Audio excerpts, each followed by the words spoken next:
Assalamualaikum warahmatullahi wabarakatuh. Salam Presidensial Institute. Salam sejahtera buat kita semua. Alhamdulillah di hadapan saya sudah hadir Koh-Lius Sungkarisma. Apa kabar Koh-Lius? Alhamdulillah ya, baik. Sehat. Ya? Itu yang paling penting. Dengan selalu minum kopi. Kenal kopi. Minum dulu. Ya, sahabat Presidensial Institute tentu sudah tidak asing lagi dengan sahabat saya, teman ngobrol, teman ngopi.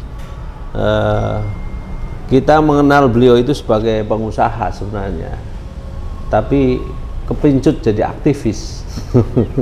Jadi pengusaha yang aktivis, tapi saya kira itu yang justru lebih baik ya. Dia mengaktifkan segala energi untuk membangun bangsa. Tentu dengan harapan bangsa Indonesia ke depan harus lebih baik dari saat sekarang.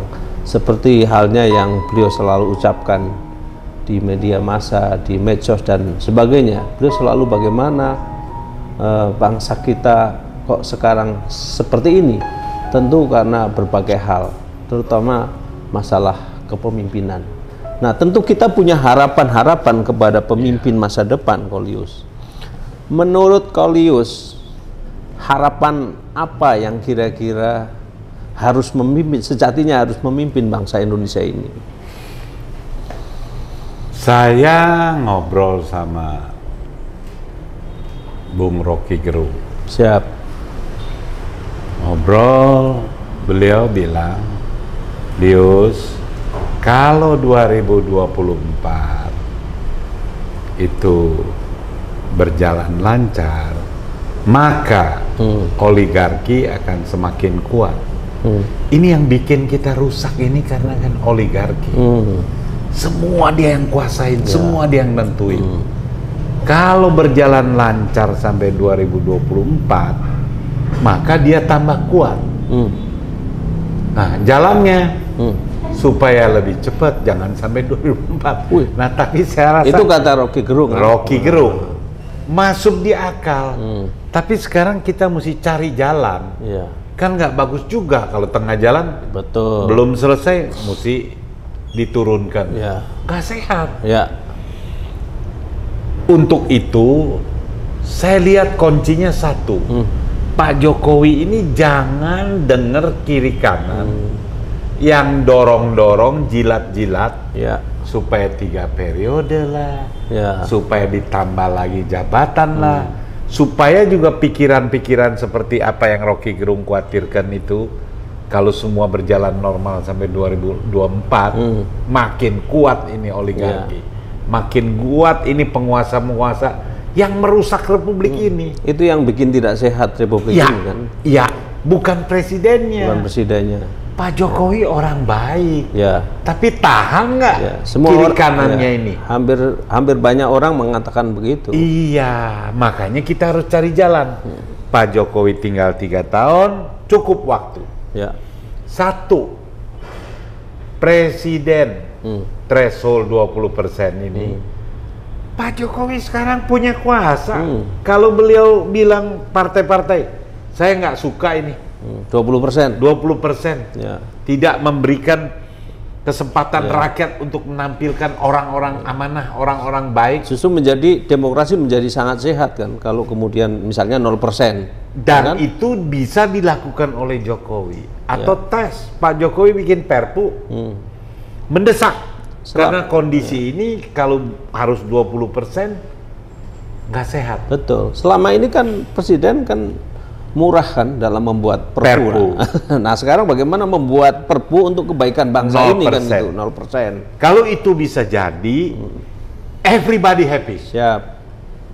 Semua akan mengenang Jokowi ini presiden yang punya legacy. Ya karena dari demokrasi kita yang 4%, kemudian menjadi 15%. Nah, ketika zaman Pak SBY menjadi 20%, kan nggak sehat banget ini. Jadi Dan saya kira, ini sudah terbukti dengan 20% ini yang bisa cuma PDIP. ya, Cuma Gerindra, satu partai. ya, Gerindra tambah satu tambah partai satu, lagi. Golkar. Nah, Ya, itu yang partai-partai, gede, ya. besar-besar. Nah, jadi kalau ini Pak Jokowi menjelaskan kepada pimpinan partai ini, berilah kesempatan untuk 2024 ini putra-putra terbaik Ya. semua diusung. Untuk partai politik peserta pemilu itu bukan gampang, loh. Betul, betul. Sulit. Jadi partai politik peserta pemilu semuanya Ya. bisa mengusung. Betul. Jadi kesempatan anak bangsa untuk tampil itu akan lebih banyak, lebih punya kesempatan. Toh nantinya finally itu kan juga dua pasangan kan. Mengerucut Mengerucut kan, putaran gitu. kedua itu udah langsung Ya. dua nama. Tapi orang tuh senang. Calonnya ini sudah dapat kesempatan dan diuji di publik. Betul. Tapi kalau ini kan 20%. Udah gitu, ya bayarnya mahalnya itu Demokrasi besar, menjadi kan? sangat mahal. Dan nggak sehat. Nah ini satu. Ya. Jadi kita jangan ributin siapa pimpinan 2024. Nggak guna itu. Kalau kita boleh menyitir pendapatnya Pak Rizal Ramli, bahkan dia lebih radikal, bilang demokrasi kriminal dihasilkan Betul. pemimpin sekarang Betul. ini. Karena dengan 9 partai cukup misalnya dengan uang berapa triliun selesai gitu. Ya, itu Republik ini sekarang. Kalau rusak ya 9 orang inilah yang Ya. punya tanggung jawab. Karena 9 pimpinan 9 partai dan 9 hakim di MK. 9 hakim di MK itu yang nentuin Iya, 9 9 partai partai juga. Jadi Iya. bukan 9 hakim di MK. Ya, artinya 9, jadi 99 judulnya. 9 plus 1 Plus presiden. satu. Nah, Wapresnya enggak loh. ya. Presiden punya kekuasaan tertinggi kan. Iya. Jadi 10 orang inilah yang bertanggung jawab. Jadi menurut Kaulius ini sekarang tergantung bagaimana presiden ya. Ya, kalau presiden mau jalan baik, mau menciptakan legacy yang baik. Mau dikenang oleh bangsa yang besar ini. Iya, dan bukan Bapak aja, Pak. Iya. Negeri ini mau dikenang sebagai negeri yang bisa menyelesaikan masalahnya sendiri. Bapak udah ajak Pak Prabowo ke dalam, Sandiaga udah undo ke dalam. Iya. Ini jadi satu cerita yang baik. Dan calonnya Kaulius ya, Pak Prabowo sama Pak Sandi sekarang udah di dalam semua. Ya, artinya yang tadinya bisa panas, bisa Bapak redam. Ya. Cuma satu kurangnya. Cuma sampai situ, mestinya Bapak tambah lagi, tekan lagi ke bawah, Ya. rangkul semua pendukung Pak Ya. Prabowo. Jangan pendukung Pak Prabowo ditinggalin. Betul. Bahkan ada satu yang masih dizolimi. Nah, ya, Habib Rizik. Saya kalau ngomong katanya Lius lu Habib lagi, Habib lagi. Tapi bener, Iya. mana ada orang bilang sehat Iya, bisa kena iya. hukuman 4 tahun penjara. Hanya karena kerumunan ya. Pasalnya. Dan ngeri. Ngeri. Ya. Mahkamah Agung itu dari 4 tahun dia turunin 2 tahun. Ya. Tapi pertimbangannya itu kenapa diturunin 2 tahun? Karena nggak ada itu. Menimbulkan keresahan, keonaran itu Ya. nggak ada. Makanya diturunin 2 tahun. Betul. Saya yakin kalau itu nggak ada pesenan, itu pasti langsung bebas. Ya. Nah, ini yang begini ini Pak Jokowi harus selesaikan 3 tahun ya. 1, presiden threshold 0%. 2, KPK Bapak, jangan lupa. Iya, betul. Orang yang bisa nangkep penjahat-penjahat, masa dibilang nggak lulus tes wawasan kebangsaan. Sekarang ada yang jadi tukang nasi goreng. Iya. Itu yang Sedih. itu menjadi masalah kebangsaan tersendiri. Aduh, itu catatan tuh Pak. Ya. Bapak mungkin nggak perhatiin, Iya. tapi itu catatan. Tapi bukannya itu konon sudah mau dirangkul lagi oleh Polri. Jadi Ya kalau dirangkul ke Polri kan jadi Polrinya juga kesian dong. ya. Orang yang Nambah- nggak lulus wawasan kebangsaan kok ditaruh di Polri. Padahal ini adalah orang-orang hebat. Ya. Harusnya tetap malah dirubah. Ini orang lah yang jadi pimpinan KPK. Ya, saya kira karena pesanan oligarki itu mungkin. Itunya ngeri. Ngeri. Nah, akibatnya orang bisa berpikir ini nggak boleh sampai 2024. Ya. Kalau Ya. sampai 24, oligarkinya tambah kuat, tambah gila. Menurut Rocky Gerung. Iya, jadi menurut saya udahlah kita cari jalannya. 3. Ya. Jalan yang terbaik ya bagaimana Presiden secara tegas menentukan, ya kan gitu. 0%, KPK perkuat. Nah, KPK, ada lucu. Ada orang, siapa itu yang bilang, kalau polisi, hakim nggak boleh ditangkap, nggak boleh di OTT. Ya. Ada tuh orang. Anggota DPR dari fraksi PDIP. Itu kan gila. Malah saya terbalik. Ya. KPK itu Pak Jokowi harus bikin perpu khusus nangkepin polisi yang nggak bener, jaksa yang nggak bener, hakim yang nggak bener. Tapi kalau nggak salah udah klarifikasi bahwa bukan maksudnya itu, dia bilang. Tapi sudah keburu media. Iya, kita oke lah dia mau klarifikasi. Tapi kalau saya malah sebaliknya ya. Pak Jokowi jangan biarkan KPK nangkepin panitra. Iya, karena rusaknya. Rusaknya jadi terlalu kecil. Tapi kalau dia nangkepin polisi nakal, jaksa nakal, hakim nakal. Kalau ini 3 lembaga peradilan ini bagus, koruptor takut. Luar biasa saya kira. Karena jumlah anggota Polri banyak, jaksa banyak, dia nangkepin semua. Karena kita berpikir ya, kalau jaksa, polisi, hakim ini bagus, bersih nih negara. Iya. Jadi KPK itu fokus nangkepin. Kalau kita kembalikan kepada trias politika ya, kan ada eksekutif, yudikatif, kemudian legislatif. Nah, kalau eksekutifnya baik, tapi yudikatif dan legislatifnya brengsek kan nggak jalan juga. Nah, ini tiga-tiganya itu harus memang saling mendukung gitu.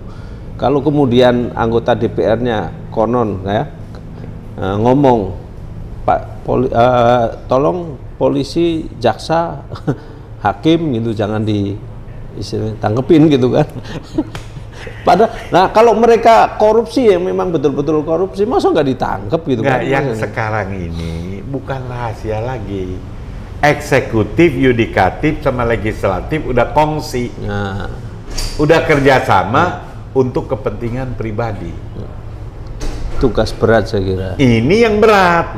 Nah makanya harus ada keberanian Presiden Jokowi yang periodisasinya ini udah diatur 2 periode, tinggal 3 tahun ini.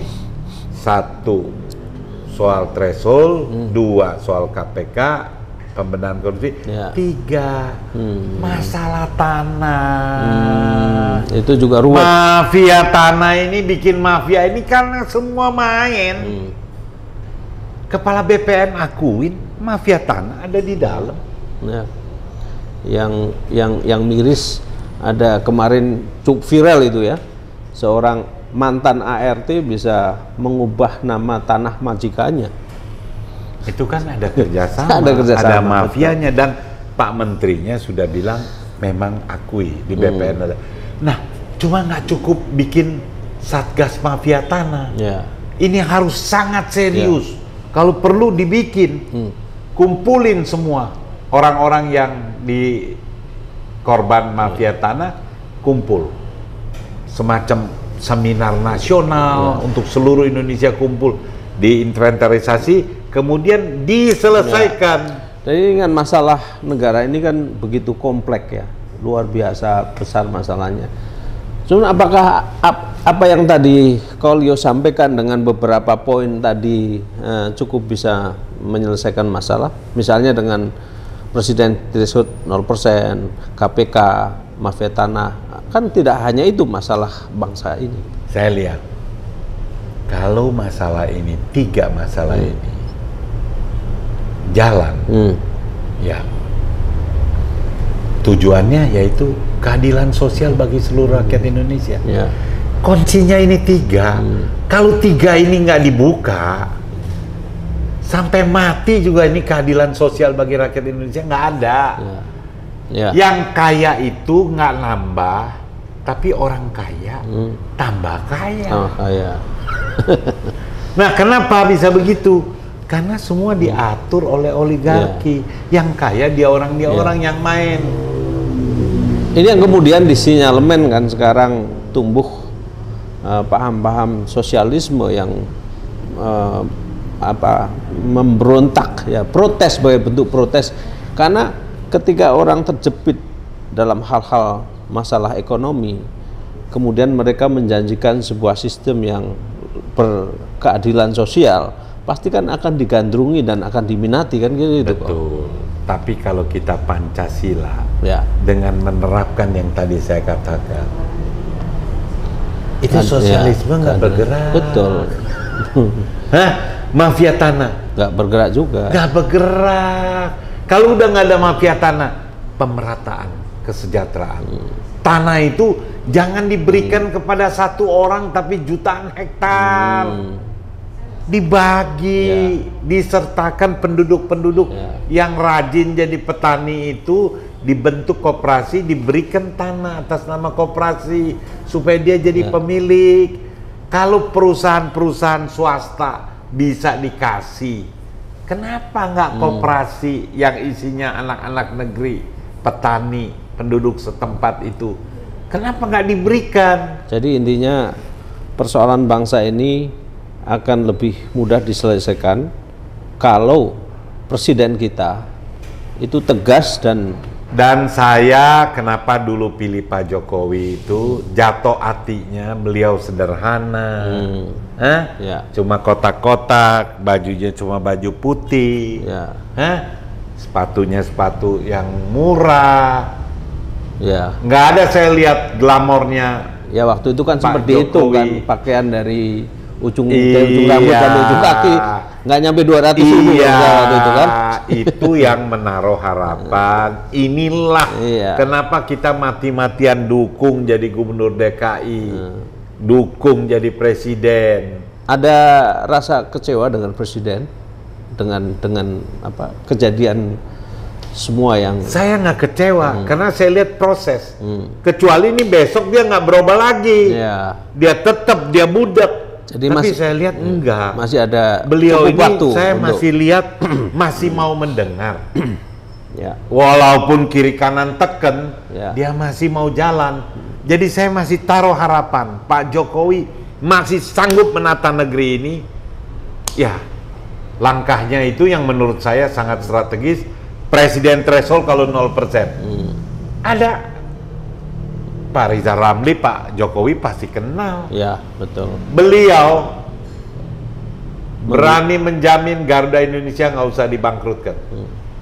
Dia nggak usah dikasih jabatan komisaris, nggak usah dikasih jabatan menteri. Mestinya ada challenge begitu kan, harus ada tanggapan, feedback ya, harus ada. Itu yang saya kaget. Apakah nggak nyampe?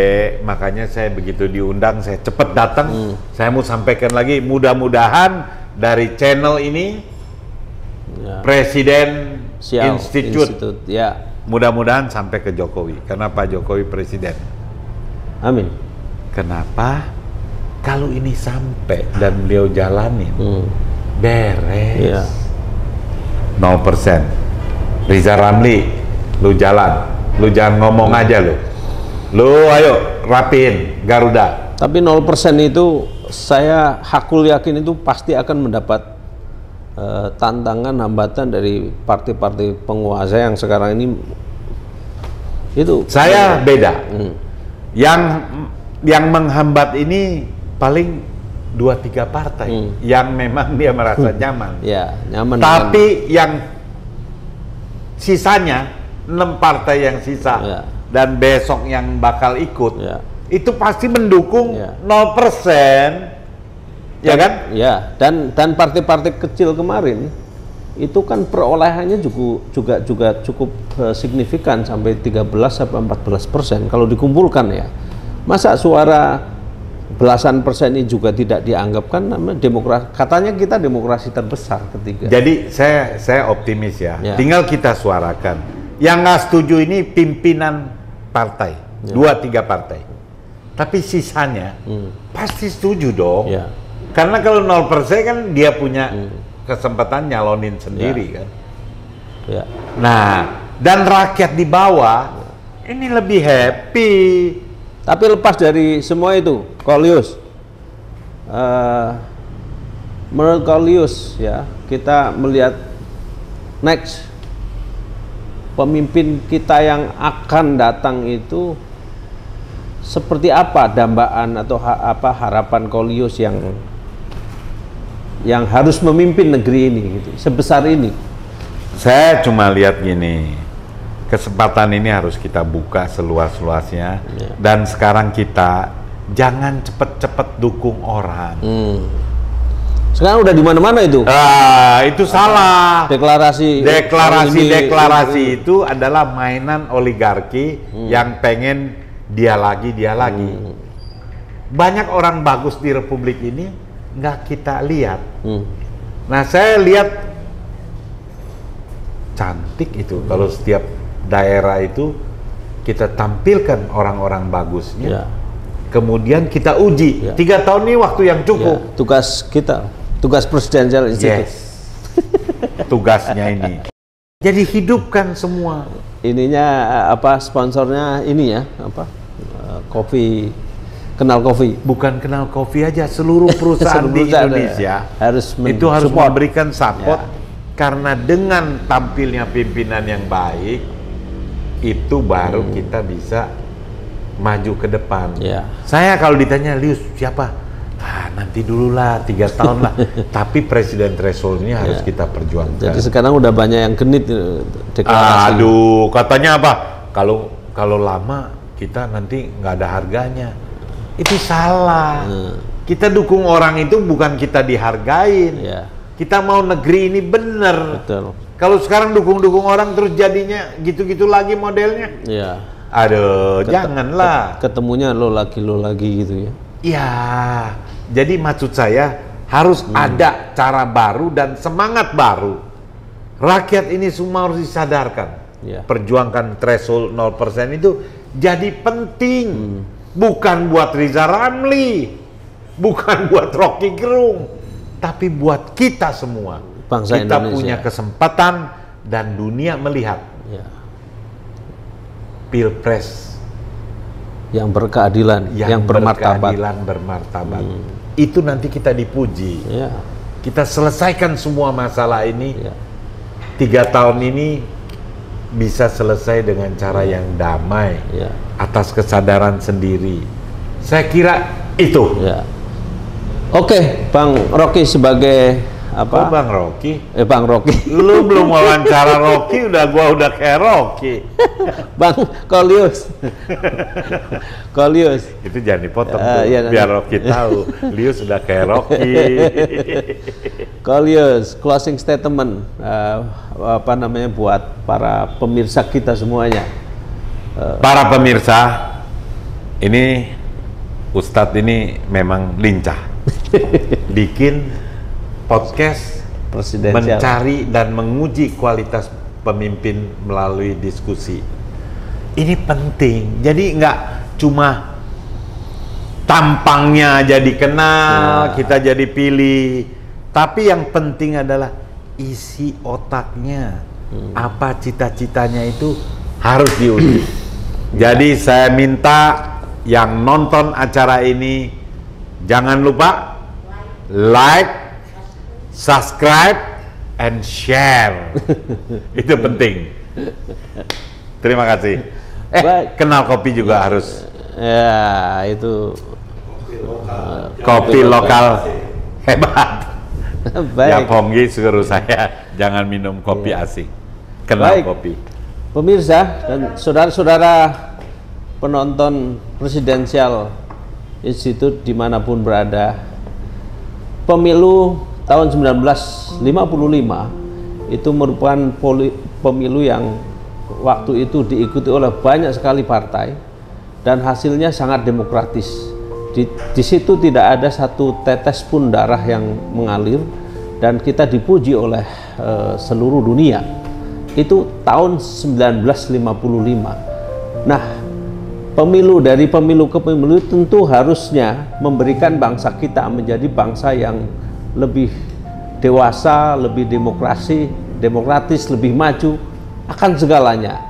Jadi merupakan suatu hal yang mundur menurut kami, menurut Kolius juga, bahwa demokrasi kita sekarang sepertinya dikebiri oleh oligarki, oleh kepentingan-kepentingan yang memang ingin menyandera kekuasaan. Mudah-mudahan melalui suara hati Presidensial Institute ini, Indonesia ke depan pemilu-pemilu yang akan datang, calon-calon pemimpin kita akan semakin lebih baik dengan presidensial threshold yang 0%. Itu harapan kita semua. Salam Presidensial Institute untuk menguji calon-calon pemimpin masa depan bangsa Indonesia. Wassalamualaikum warahmatullahi wabarakatuh. Terima kasih.